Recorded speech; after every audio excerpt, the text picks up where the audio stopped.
Hi friends, അസ്സലാമു അലൈക്കും. ഇന്നത്തെ വീഡിയോ റോസിനെ കുറിച്ചാണ്. ഇന്ന് വാലൻറ്റൈൻസ് ഡേ അല്ലേ, അപ്പോൾ റോസിനെ കുറിച്ച് തന്നെ ആവട്ടെ എന്ന് വിചാരിച്ചു. അപ്പോൾ ഒത്തിരി നാളായി റോസിനെ കുറിച്ചൊരു വീഡിയോ ഇടണമെന്ന് കരുതി. ഇതിനു മുമ്പ് ഏകദേശം ഒരു വർഷത്തിന് മുമ്പ് ഞാനൊരു വീഡിയോ ഇട്ടിട്ടുണ്ടായിരുന്നു. അത്യാവശ്യം കുഴപ്പമില്ലാത്ത രീതിയിൽ വ്യൂ ഉണ്ടായിരുന്നു കേട്ടോ. അപ്പോൾ ഞാൻ എങ്ങനെയാണ് പുറത്തുനിന്ന് വാങ്ങിച്ചുകൊണ്ട് വരുന്ന റോസാ ചെടികൾ എൻ്റെ രീതിയിൽ ഞാൻ എങ്ങനെയാണ് വളർത്തി ഇപ്പോഴും എൻ്റെ കയ്യിലുള്ളത് എന്നതിൻ്റെ ഒരു ചെറിയൊരു വീഡിയോ ആണ്. അപ്പോൾ ചില റോസുകളൊക്കെ ഞാൻ ഉടനെ തന്നെ പ്ലാന്റ് ചെയ്യാറുണ്ട് കേട്ടോ.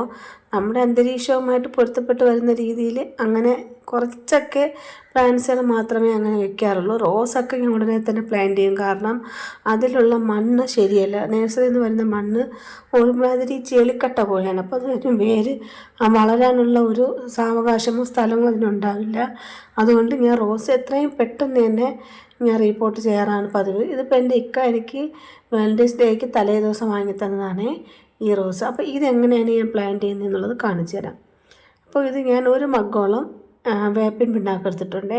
എനിക്ക് അത്രയും വേപ്പിൻ പിണ്ണാക്ക് ഇടണമെങ്കിൽ മണ്ണിൽ നിന്നുള്ള അണുക്കളുടെ ശല്യങ്ങൾ ഇതിലുണ്ടാവാതിരിക്കുമല്ലോ കേട്ടോ.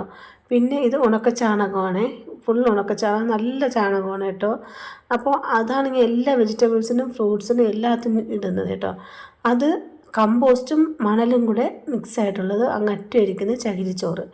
ഇതിത്രയാണ് ഞാൻ ചെയ്തിട്ടുള്ളത്. ഇതുവരെയും ഞാൻ ചെയ്തിട്ടുള്ള പോട്ടിംഗ് മിക്സ് ഇങ്ങനെയാണ്. നല്ല രീതിയിൽ ചെടികൾ വളരുന്നുണ്ട് കേട്ടോ. ഇപ്പോഴും എൻ്റെ കയ്യിൽ റോസുകളുണ്ട്. ആരെങ്കിലും നശിപ്പിക്കുന്നതല്ലാതെ ഞാനായിട്ട് എൻ്റെ ചെടികൾ നശിപ്പിച്ചിട്ടില്ല. അപ്പോൾ ഇതുവരെയും നല്ല രീതിയിലാണ് റോസുകൾ വരുന്നത്. ഇപ്പോൾ നോക്കിയാൽ എൻ്റെ ഗാർഡനിൽ റോസുകൾ ഉണ്ടാവാറുണ്ട് കേട്ടോ. ഞാൻ പറഞ്ഞതുപോലെ ഇതിന് മുമ്പ് ഒരു ഷോർട്സ് ഇട്ടിട്ടുണ്ടായിരുന്നല്ലോ, ഒരു യെല്ലോ റോസിൻ്റെ ഒക്കെ എനിക്ക് വാങ്ങി തന്നത്. അപ്പോൾ അതിന് തന്നെ ഞാൻ പറഞ്ഞിട്ടുണ്ടായിരുന്നു എനിക്കൊരു കാശ്മീരി റോസ് ഉണ്ടായിരുന്നു. ഏകദേശം 5-6 വർഷത്തോളം എന്നോടൊപ്പം ഉണ്ടായിരുന്നു. ഞാൻ വീട്ടിലില്ലായിരുന്ന സമയത്ത് ആരോ കയറി വന്ന് അതിൽ പൂ പറിച്ച്, മതിലിൻ്റെ ഭാഗത്ത് നിന്നാണ്, മതിലിൻ്റെ സൈഡിലോട്ടാണ് വെച്ചിരുന്നത്, പൂ പറിച്ച് അത് വേരോടെ അതങ്ങനെ ഇളവി പോയി കേട്ടോ. പിന്നെ അങ്ങനെ ഇന്ന് നിപ്പിന് പിറ്റേ ദിവസം രാവിലെ നോക്കിയപ്പോൾ മാടിപ്പോയി. എനിക്ക് ഭയങ്കര സങ്കടമായി. ഒരിക്കലും നമ്മൾ അങ്ങനെ ചെയ്യരുത് കേട്ടോ. എന്തെങ്കിലും പൂവോ കമ്പോ വേണമെങ്കിൽ ഒന്ന് ചോദിച്ചാൽ തരും. അല്ലാതെ ഇങ്ങനെ ചെയ്യുമ്പോൾ ആ ചെടിയോടെ നശിക്കുകയും ചെയ്യും. ഇതിന് ജീവനുള്ളതുകൊണ്ടല്ലേ അത് വളരുന്നത്. അപ്പോൾ അതുകൊണ്ട് നമ്മൾ ഒരിക്കലും അങ്ങനെ ചെയ്യരുത് കേട്ടോ. പിന്നെ ആദ്യം നമ്മൾ റിമൂവ് ചെയ്യാനുള്ള കവറാനായിട്ട് വെളിയിലുള്ള കണ്ടില്ല, ഈ മണ്ണ് വളരെ ചെളിയാണ് കേട്ടോ. അതുകൊണ്ട് നമ്മളെപ്പോഴും ഈ റോസ് നടുന്നതിൻ്റെ കാര്യത്തിൽ നമ്മുടെ അന്തരീക്ഷമായിട്ട് പൊരുത്തപ്പെട്ടെ എന്ന് പറഞ്ഞ് വെക്കരുത്. കാരണം അത്രയും ചെളി മണ്ണിലാണ് ഈ ചെടികളൊക്കെ നിൽക്കുന്നത്. അപ്പോൾ ഈ ചെടികളെ നല്ല രീതിയിൽ പൂവിടാൻ വേണ്ടി ഒരു കെമിക്കൽ ഫെർട്ടിലൈസേഴ്സൊക്കെ അതിൽ ഉപയോഗിക്കാറുണ്ട്, പെസ്റ്റിസൈഡും എല്ലാം ഉപയോഗിക്കും. അതുകൊണ്ട് ആ മണ്ണിൽ അത് നിൽക്കും. പക്ഷെ നമ്മളെ വീട്ടിൽ കൊണ്ടുവന്നിട്ട് ഒരാഴ്ചയോ 5 ദിവസമോ കഴിഞ്ഞ് വെക്കാമെന്ന് വിചാരിച്ചാൽ ആ റോസ് ഡെഡാവും. അതുകൊണ്ട് മാക്സിമം നമ്മൾ അപ്പോഴേ തന്നെ വെക്കണം. ഇത് എൻ്റെ അഭിപ്രായമാണ്. ഞാൻ അങ്ങനെയാണ് ഇത്രയും കാലം ചെയ്തിട്ടുള്ളത് കേട്ടോ. അപ്പോൾ ഞാൻ അടിയിൽ ഒരു ലെയർ ഈ പോട്ടിംഗ് മിക്സ് ഇട്ടിട്ട് ഇതിൻ്റെ അടിയിലുള്ള മണ്ണ് ഇത്തിരി കളഞ്ഞതിന് ശേഷമാണ് വെച്ചത്. റെക്കോർഡായില്ല കേട്ടോ, അതെനിക്ക് ഒരു അബദ്ധം പറ്റിയതാണ്. അങ്ങനെയാണ് വെച്ചിട്ടുള്ളത്, വേര് പോവാതെ. ഇതിൽ ഞാൻ മെയിനായിട്ട് ചേർക്കുന്നത് എഗ്ഷെല്ലാണ് കേട്ടോ. എഗ്ഷെല്ല് നന്നായിട്ടൊന്ന് ഉണക്കി പൊടിക്കണം. നമുക്ക് കിട്ടുന്ന എഗ്ഷെല്ലെല്ലാം കളക്ട് ചെയ്ത് വയ്ക്കണം. അങ്ങനെ ഒരു സമയം മാത്രമേ നമുക്ക്, ഒരു മെനക്കേട് മാത്രമേ ഉള്ളൂ. നന്നായിട്ട് ഇതുപോലെ പൗഡർ പോലെ പൊടിയണം. എങ്കിലേ ഇത് ചെടികൾക്ക് പെട്ടെന്ന് അബ്സോർബ് ചെയ്യാൻ പറ്റുള്ളൂ കേട്ടോ. അപ്പോൾ നമ്മൾ ചെയ്യാനുള്ളത് ചെടി വേരിൽ നിന്നും വേരോടെ ചേർത്ത് ഇതുവരെ ഇട്ടിട്ടില്ല. വേരിൽ നിന്ന് മാറ്റി ഈ ചട്ടിക്ക് ചുറ്റും ഒരു ഏകദേശം ഒരു 4 സ്പൂണോളം ഇടും കേട്ടോ. അപ്പോൾ നന്നായിട്ട് ഒരുപാട് പൂക്കളുണ്ടാവും കേട്ടോ. നിങ്ങളതൊന്ന് ശ്രദ്ധിച്ചാൽ മതി കേട്ടോ. പിന്നെ നമ്മുടെ തേയിലയുടെ ഉണക്ക തേയില നന്നായിട്ട് കഴുകി ഉപയോഗിച്ച് കഴിഞ്ഞ തേയിലപ്പൊടി നന്നായിട്ട് കഴുകി അതും അതിൻ്റെ ചുവട്ടിലിട്ട് കൊടുക്കുക. നന്നായിട്ട് വളരും കേട്ടോ. ഇത് മാത്രമാണ് ഞാൻ ചെയ്യുന്നത്. ഇത് ഞാൻ സത്യമായിട്ടുള്ള കാര്യം, 100% സത്യമായിട്ടുള്ള കാര്യമാണ്. എപ്പോൾ നോക്കിയാൽ എൻ്റെ ഗാർഡനിൽ പൂക്കളുണ്ടാവും. പിന്നെ എൻ്റെ എനിക്ക് വാങ്ങി തരുന്നത് എൻ്റെ നാട്ടിൽ തന്നെ എൻ്റെ ഗേൾസ് സ്കൂളിൻ്റെ തൊട്ടടുത്തുള്ള ഒരു തട്ടുകടയാണ്. ഇവിടെ നിന്ന് വരുന്ന റോസുകളൊക്കെ ഇപ്പോഴും എൻ്റെ കയ്യിലുണ്ട്. ഈ വൈറ്റ് കളറിലുള്ള റോസൊക്കെ എൻ്റെ കയ്യിൽ ഇപ്പോഴും ഉണ്ട്. ഒന്നും സംഭവിച്ചിട്ടില്ല. ഇവരുടെ കയ്യിൽ നിന്നാണ് ഞാൻ കാശ്മീർ റോസ് വാങ്ങിയത്. അതിൻ്റെ നിന്നും ആരോ നശിപ്പിച്ച് കളഞ്ഞ് പോയതാണ് കേട്ടോ. ഇത് ബഡ് റോസാണ്, നല്ല ഭംഗിയാണ് കേട്ടോ. ഇത് ഏകദേശം ഡെഡാവാറായതാണ്. അതും എൻ്റെ മോളെ കയ്യിൽ നിന്ന് പറ്റിയ ഒരബദ്ധമാണ്. പക്ഷേ അതിന് ഞാൻ എങ്ങനെയൊക്കെയോ റെഡിയാക്കിയെടുത്തു. ഈ പൂക്കൾ വിരിയുമ്പോൾ നല്ല ഒരു മണവും നമുക്കൊരു പോസിറ്റിവിറ്റിയാണ് കേട്ടോ. ഞാൻ രാവിലെ എടുത്ത വീഡിയോ ആണ്. അതിൻ്റെ മഞ്ഞ് തുള്ളികളൊക്കെ വീണ് അത് കാണാൻ ഒരു പ്രത്യേക ഭംഗിയുണ്ടോ. ഈ പൂവിന് ഒരു വല്ലാത്തൊരു ഭംഗിയാണ് കേട്ടോ. നല്ല മണവും ഒരു അതിൻ്റെ പിങ്ക് കണ്ടോ, ബേബി പിങ്ക് പോലെ നല്ലൊരു പ്രത്യേക ഒരു വൈബാണ് കേട്ടോ ഈ പൂവിന്. പൂക്കളുണ്ടായാൽ നല്ല കൂട്ടമായിട്ട് പൂക്കളുണ്ടാകും. ഒരു കൊലയിൽ ഒന്ന്, പക്ഷേ എന്നാലും ഒരുമിച്ച് വരും. അതുപോലെ അതിൻ്റെ ഇലകളെല്ലാം നഷ്ടപ്പെട്ടിട്ട് വീണ്ടും പുതിയ തിളിർപ്പുകൾ വരും. ഞാനിതിന് ചെയ്യുന്ന വളം ഇത് മാത്രമാണ്. പിന്നെ ഉണക്ക ചാണകം ആഴ്ചയിലൊരിക്കൽ ഇടും. അതുപോലെ തന്നെ ആഴ്ചയിലൊരിക്കൽ മുട്ട പൊടിച്ചത് ചേർക്കും. പിന്നെ കിച്ചൺ വേസ്റ്റ്. ഇതില്ലാതെ ഞാൻ വേറെ ഒന്നും ചെയ്യുന്നില്ല. ഒരു കെമിക്കലും നമ്മൾ ഉപയോഗിക്കുന്നില്ല. പിന്നെ ഇടയ്ക്കിടയ്ക്ക് ഈ റോസിൻ്റെ ചുവട്ടിൽ ഒന്ന് ചെറുതായിട്ട് വേര് പൊട്ടാത്ത രീതിയിൽ മണ്ണ് ഇളക്കി കൊടുക്കണം. വായുസഞ്ചാരം അഥവാ ഓക്സിജൻ അതിന് കിട്ടാൻ വേണ്ടി നമ്മൾ ഇടയ്ക്കിടയ്ക്ക് ശരിയാക്കി കൊടുക്കണം കേട്ടോ. അല്ലാന്നുണ്ടെങ്കിൽ ഇളക്കി കൊടുക്കണം. അല്ലാന്നുണ്ടെങ്കിൽ ചെടി പെട്ടെന്ന് നശിച്ച് പോകാനുള്ള സാധ്യതയുണ്ട് കേട്ടോ. അതുകൊണ്ട് നമ്മൾ ഇന്ന് ചെടി നട്ടിട്ട് വെള്ളം ഒഴിക്കുന്നു, വളരുന്നില്ല, നമ്മൾ പരാതി പറഞ്ഞിട്ട് കാര്യമില്ല. കുറച്ചൊന്ന് നമ്മൾ മക്കളെ നോക്കുന്നത് പോലെ തന്നെ ഇതിനെ ഈ ചെടികളെയൊക്കെ നമ്മളൊന്ന് ശ്രദ്ധിച്ചാലേ അത് നന്നായിട്ട് വളരുള്ളൂ.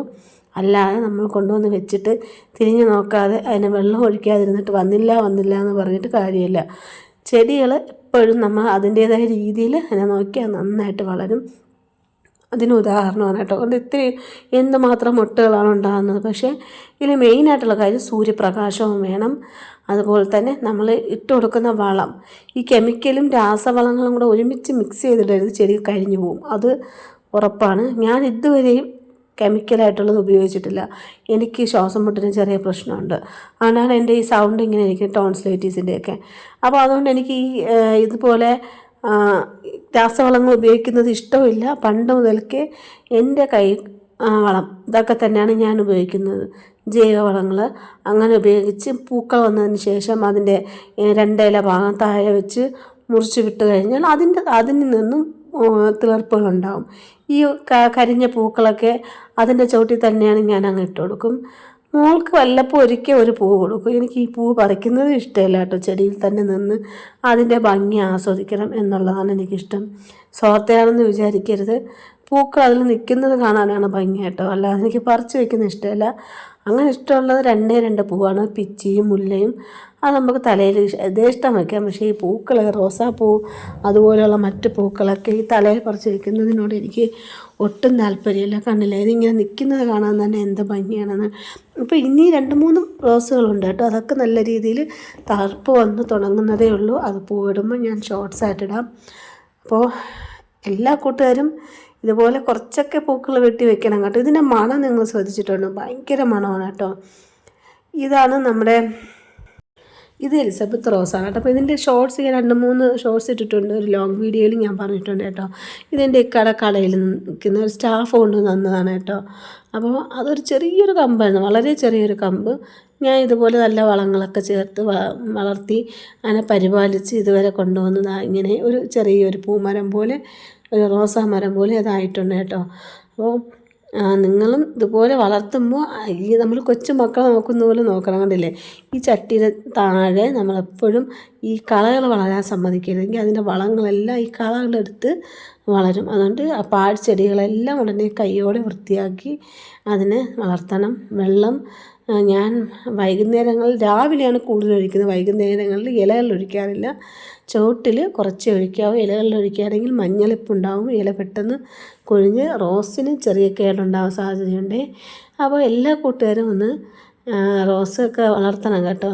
എന്ന് വെച്ചാൽ നമുക്ക് മനസ്സിലെന്തെങ്കിലും വിഷമമോ അല്ലെങ്കിൽ നമുക്ക് സന്തോഷിക്കാൻ വേറെ എന്തെങ്കിലും ഒരു വഴിയില്ല നിങ്ങൾക്ക് തോന്നുകയാണെന്നുണ്ടെങ്കിൽ ഇതുപോലെ പൂക്കളോ വെജിറ്റബിൾസോ എന്തെങ്കിലുമൊക്കെ നട്ട് നമ്മൾ അതിൽ സന്തോഷം കണ്ടെത്തുക. മനസ്സിലായോ? അപ്പോൾ എനിക്കിപ്പോൾ സന്തോഷം ഇല്ലാത്തതുകൊണ്ട് ഞാൻ ചെയ്യുന്നതല്ല, എനിക്ക് എൻ്റെ ഹോബിയാണിത്. ഞാൻ ഇഷ്ടത്തോടെ ചെയ്യുന്നൊരു കാര്യമാണ്.